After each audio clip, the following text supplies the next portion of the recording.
Vamos revisar os objetos Genetsu que já estudamos. Tanto o objeto Transação quanto o objeto WebPanel ofereciam uma tela em execução para que o usuário pudesse interagir realizando operações CRUD, criar, ler, atualizar e excluir. Sobre o banco de dados. No caso da transação, como consultar dados, filtrar, realizar ações, no caso do WebPanel. Em ambos casos, então, no mesmo objeto se modela tanto a interface do usuário quanto se especifica o código que governa o comportamento. Esse código é tanto procedural, ou seja, comandos que são executados sequencialmente do primeiro ao último, como acontece no caso do código escrito para os eventos, quanto declarativo, como no caso das regras, onde a ordem, salvo exceções, não importa. Por outro lado, estudamos o objeto Data Provider, que permitia devolver carregados em memória tanto dados estruturados simples quanto coleções deles. Ele não tinha interface de usuário, era batch, e não nos permitia atualizar o banco de dados, apenas consultá-lo, no máximo. Por isso, o colocávamos nesta categoria. A forma de carregar esses SDTs, ou coleções de SDTs, era por meio de uma codificação declarativa. Mas poderíamos alcançar exatamente a mesma coisa, embora com codificação procedural, como a que usamos em eventos do WebPanel por meio de outro objeto, o procedimento. Este objeto pode receber e retornar informações. E sua principal característica é que é codificado proceduralmente. E em lote. Assim, esse objeto não apenas permite que você faça o mesmo que um provedor de dados, mas de forma procedural e muito mais, pois seu campo de atuação é muito mais geral. Assim, será possível consultar o banco de dados e não necessariamente para retornar um SDT ou uma coleção, mas qualquer coisa, mas também será possível atualizá-lo com determinados comandos. Além disso, não só permitirá manipular o banco de dados em lote e realizar consultas, mas também criar relatórios em PDF.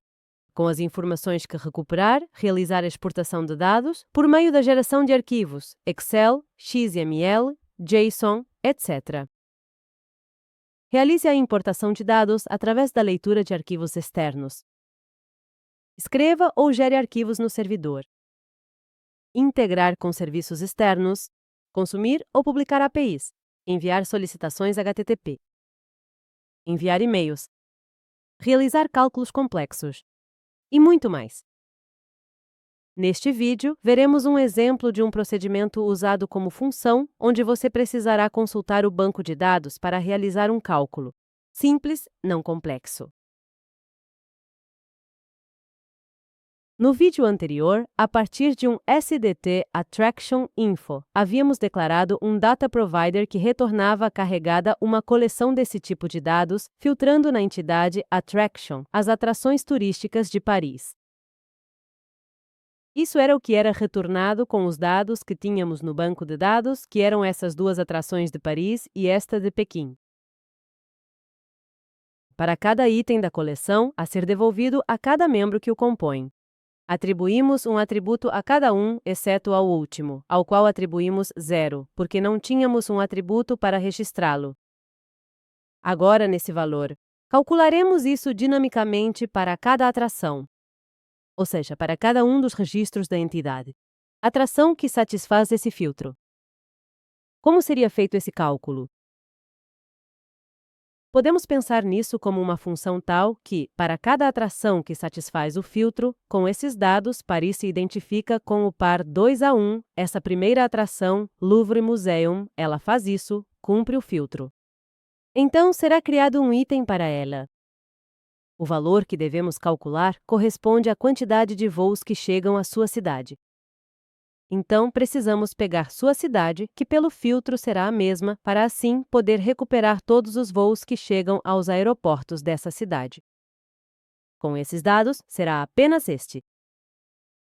Esses serão, então, os voos recuperados. Para a atração 1, então, se os contarmos, a contagem será 3. E esse resultado da função será atribuído ao membro Flights Arrivals. E, portanto, o primeiro item da coleção que será montada pelo Data Provider ficará assim. Essa coleção terá apenas mais um item, o da atração 3, que satisfaz o filtro. Então, para calcular os membros ID, Name, Country e City desse item, pega diretamente os valores dos atributos. Alguns estão no próprio registro da tabela base, como Attraction ID e Attraction Name, e outros em tabelas da estendida, como Country Name, que aqui não representamos graficamente, e City Name. Mas para Flights Arrivals, será necessário executar essa função, que implementaremos como um objeto procedimento. Deveremos passar um parâmetro que corresponderá ao ID da atração da qual se deseja obter a quantidade de voos que chegam à sua cidade. Então vamos invocar passando o atributo AttractionID. O procedimento realizará o cálculo como vimos antes, que neste caso dará o mesmo resultado de 3, porque a cidade é a mesma, Paris. Teremos então que criar um procedimento em nossa KB, que podemos chamar assim para indicar que obterá, por meio de um cálculo, a quantidade de chegadas de voos. Esse objeto deverá receber de quem o invocar o identificador de uma atração turística. Para isso, deverá declarar uma variável de entrada, que será preenchida quando o procedimento começar a ser executado, com o valor enviado pelo objeto que o chamou.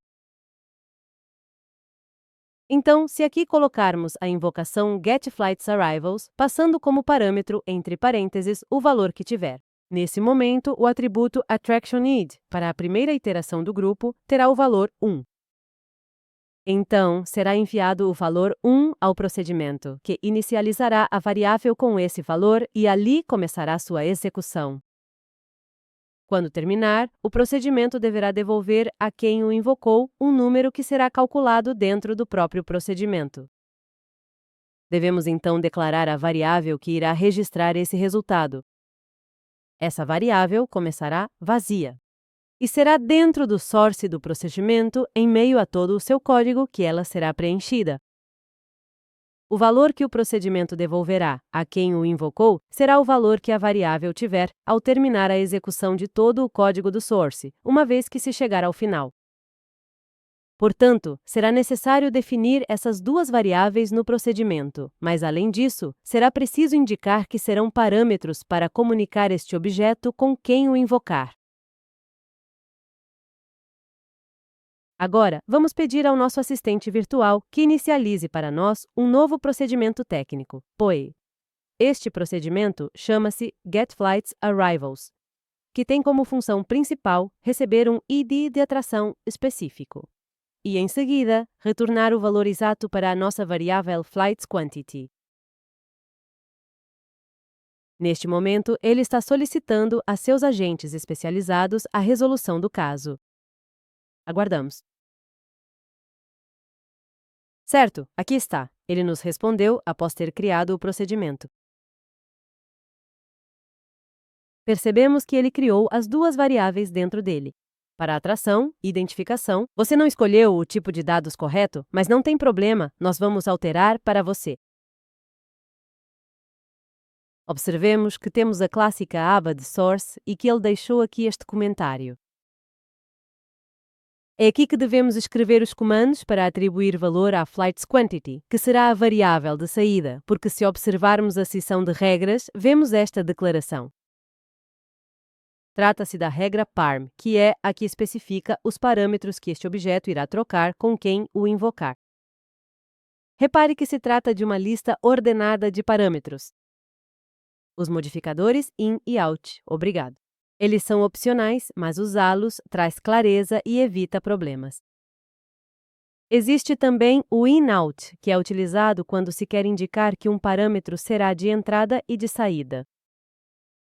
Esta regra, parm, é fundamental porque é universal. É a regra que será utilizada em qualquer objeto, não apenas procedimento, que possa ser invocado por outro, justamente para declarar os parâmetros de interação.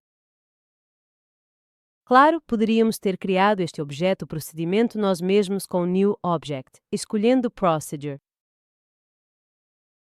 Agora que temos definidos os parâmetros de comunicação deste objeto, podemos até mesmo, antes de escrever seu código, salvar o objeto e ir até o nosso data, O provedor obtém a lista de atrações para atribuir a este membro desses itens carregados. Com base nas informações do banco de dados, o resultado da execução do procedimento que acabamos de criar.